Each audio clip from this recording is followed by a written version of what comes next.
El día de hoy tenemos el placer de entrevistar al abogado Alonso Hidalgo. Antes de todo, muchas gracias, Alonso, por poder aceptar esta entrevista. Nosotros, para que nos conozcas más, somos unos estudiantes de Derecho del primer ciclo de la Universidad de la UPC de Monterrico. Ahora sí, para comenzar y no demorarnos más, cuéntanos cuál es tu trayectoria, o sea, cuáles son tus trabajos durante toda esta carrera que has tenido. Bueno, soy Alonso Hidalgo, soy abogado por la Pontificia Universidad Católica del Perú. Acabé la carrera en el 2015 y bueno, mis prácticas empezaron en el estudio de Checopar, viendo procesal civil. Creo que procesal civil es una rama básica para empezar a practicar. Si no te gusta procesal civil, al menos ya tienes mitad de la carrera que ya sabes que esas ramas tal vez no son para ti, y eso está bien. De ahí me fui a Indecopi, practiqué en la sala especializada en defensa de la competencia, vi temas de barreras burocráticas, regulación publicitaria, libre competencia y competencia desleal. De ahí estuve en Belcorp, en una empresa, una transnacional, viendo también todo el tema de consumidor, marcas. De ahí volví a Indecopi para un segundo periodo. De ahí me pasé a Habla Perú, que es una empresa de seguros. Volví al sector empresarial, pero ahora viendo todo el tema corporativo, contratos, seguros, también el tema de consumidor. Fui el oficial de atención al usuario en esa empresa, una empresa chilena. Y a la fecha estoy en Interseguro, que es la empresa de seguros del grupo Intercorp, y veo todo lo que es cumplimiento normativo, que básicamente es compliance y análisis regulatorio. Cómo la normativa impacta a la empresa, cómo aplica, el tema de procedimientos internos, ver que estamos adecuados a la norma, consultas normativas de las áreas, todo un tema interpretativo de regulación, ¿no? Derecho regulatorio, básicamente. Ya, ahora mi compañera Jimena te hará la segunda pregunta. Perfecto. Sí, Alonso, ¿cuál es el ámbito del derecho en el que te desarrollas y por qué lo escogiste? Mira, yo veo todo lo que es compliance y todo lo que es derecho regulatorio o derecho administrativo, podríamos llamarlo así. He pasado por varios aspectos del derecho, creo que es muy recomendable que vayan a un estudio de abogados para ver cómo es, también vayan a una empresa para ver cómo es la dinámica de una abogado de empresa, es completamente diferente, es un 360, no es solo jurídico, y en el Estado, una Indecopi, ¿no? Para que también tengan esa perspectiva.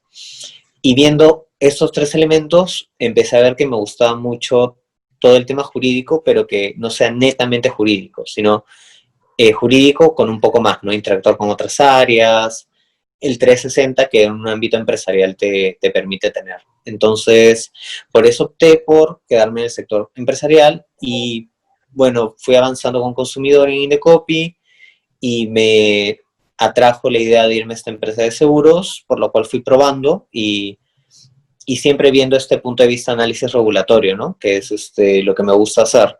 Que lo vi en Indecopi con derecho administrativo y de ahí lo fui aplicando en las empresas. Entonces, es ir practicando, ¿no? Ir viéndolo. Muchas veces, esto soy sincero, a mí, derecho administrativo en la teoría en la universidad no me gustaba.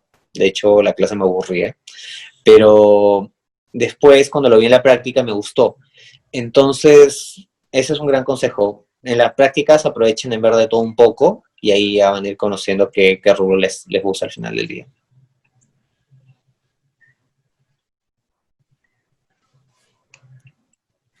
Bien, ahora mi compañera Yossi hará la siguiente pregunta.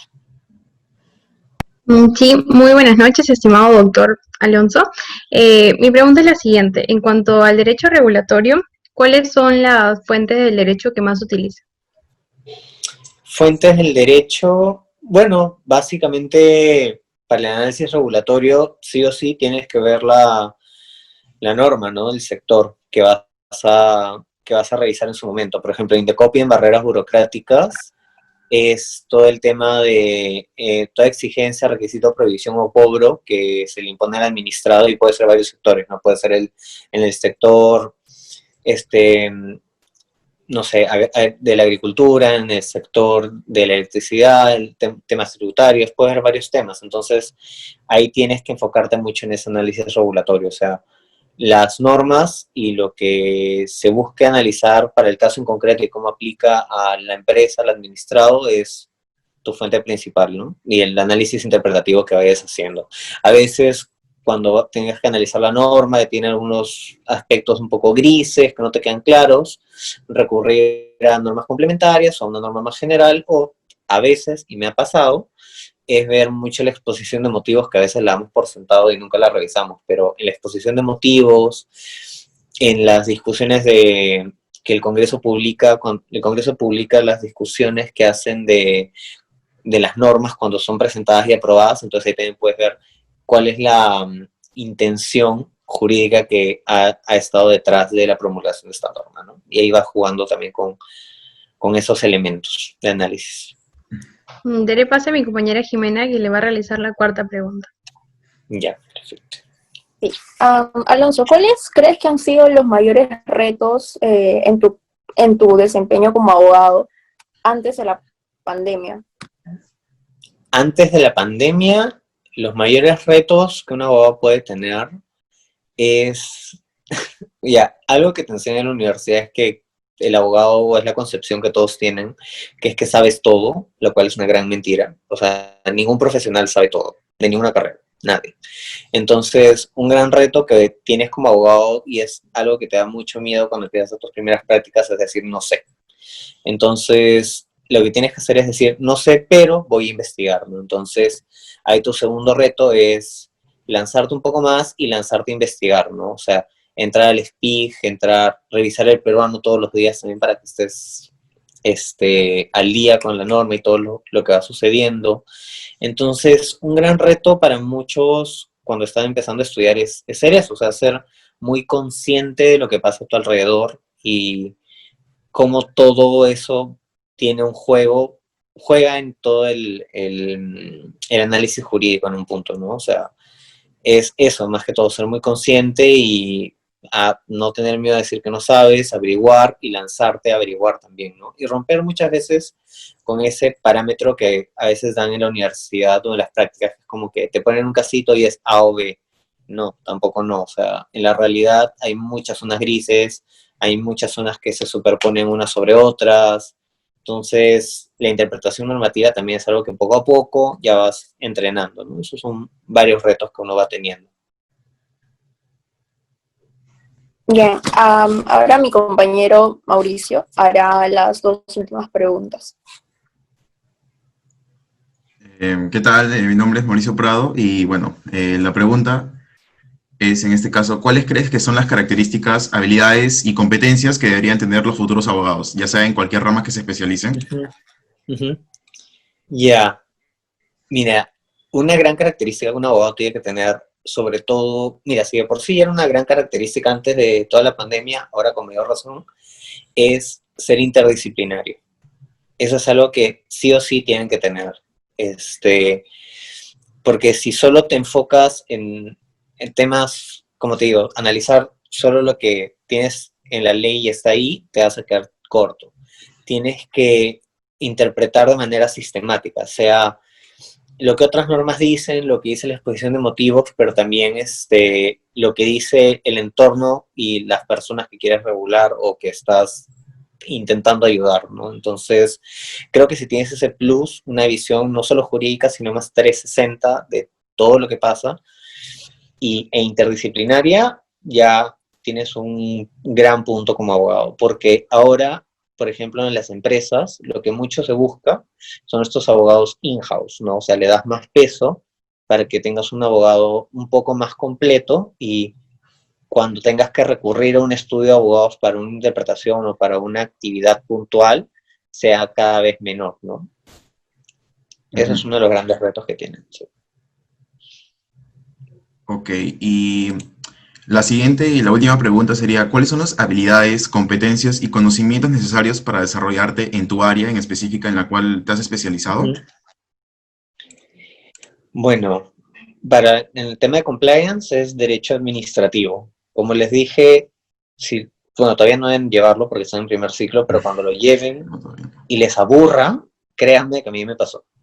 Pero cuando o ahorita, no sé, están llevando Constitucional 1, imagínate, dices, no te llama tanto, a veces en la práctica ahí es mucho más interesante. Entonces, para el tema de compliance, es derecho administrativo, análisis regulatorio e incluso temas de economía. Pero eso, claro, lo vas aprendiendo en la práctica por cuando trabajas con otras áreas y vas aprendiendo, básicamente. Eso, constitucional, también ayuda mucho el tema de los principios del derecho, te va a ayudar un montón. Y un tema que esto es más transversal, pero siempre es bueno saber un poquito de procesal. Y el tema del procedimiento administrativo. Eso es, créanme, la ley general la ley del procedimiento administrativo general, sirve mucho.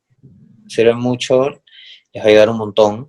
Y tenganla siempre presente porque ya más adelante cuando sus familiares, que ya los van a ver como abogados de la familia y para consultas gratis, les van a preguntar un montón de cosas de trámites ante entidades, cosas del día a día y créanme que ahí está todo.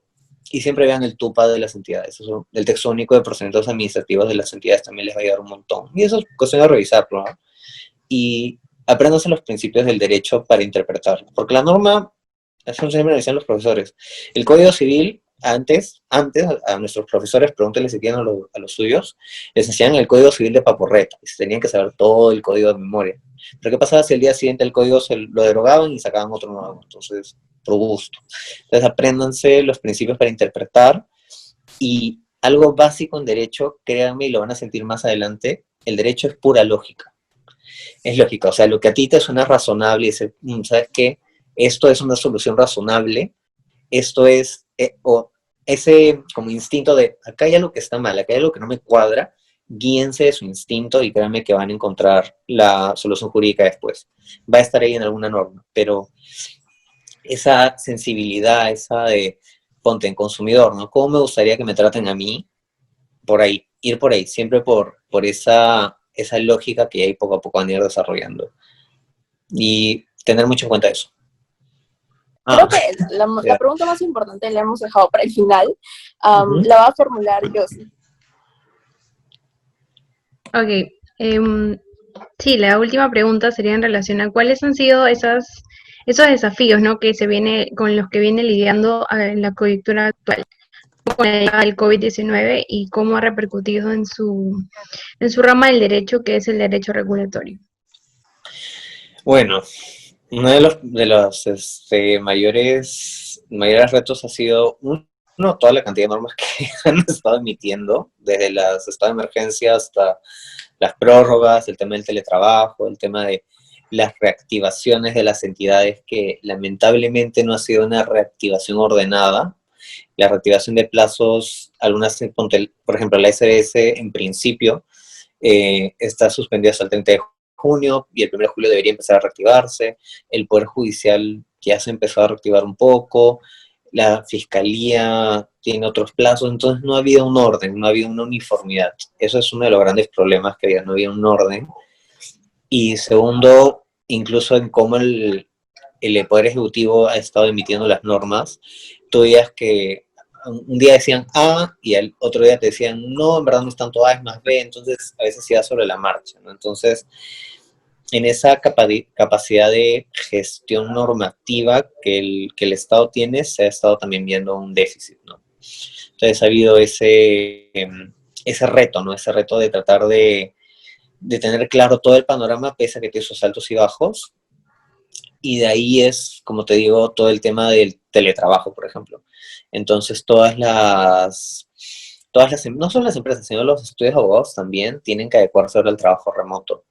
Y tienen que saber que ahora en este contexto más que nunca, su respuesta también tiene que ser un poco más integral, ¿no? O sea, no solo la norma te dice A y sabes que hay que dar. No, sino la norma te dice A, existen estos riesgos que podrías asumir, existen estos riesgos que te recomiendo que no, y cómo implementarla dentro de su día a día, que ahora es un día a día más tecnológico, más remoto, más distante. Y por más que después del COVID, bueno, haya una vacuna y todo esto pase, esta dinámica yo creo que se va a mantener un poco más por los costos que, por ejemplo, a las empresas les ahorran, ¿no? O sea, que la gente esté en teletrabajo, te ahorra costos de espacio en oficinas, luz, agua y varias cosas. Entonces, esos retos que hemos tenido poco tiempo para tratar de adecuarnos, ese ha sido el mayor problema.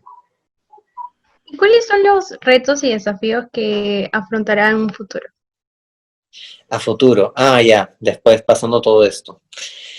Bueno, como te digo, va a ser romper con la idea de que el abogado solo sabe derecho y ya, que era algo que de por sí ya se venía viniendo desde atrás, pero ahora se busca un abogado más interdisciplinario y también más cercano con el cliente, que sepa, que lo conozca, ¿no? O sea, que sepa qué es lo que hace, qué es lo que busca, qué es lo que quiere, y sea tanto un abogado interno como externo.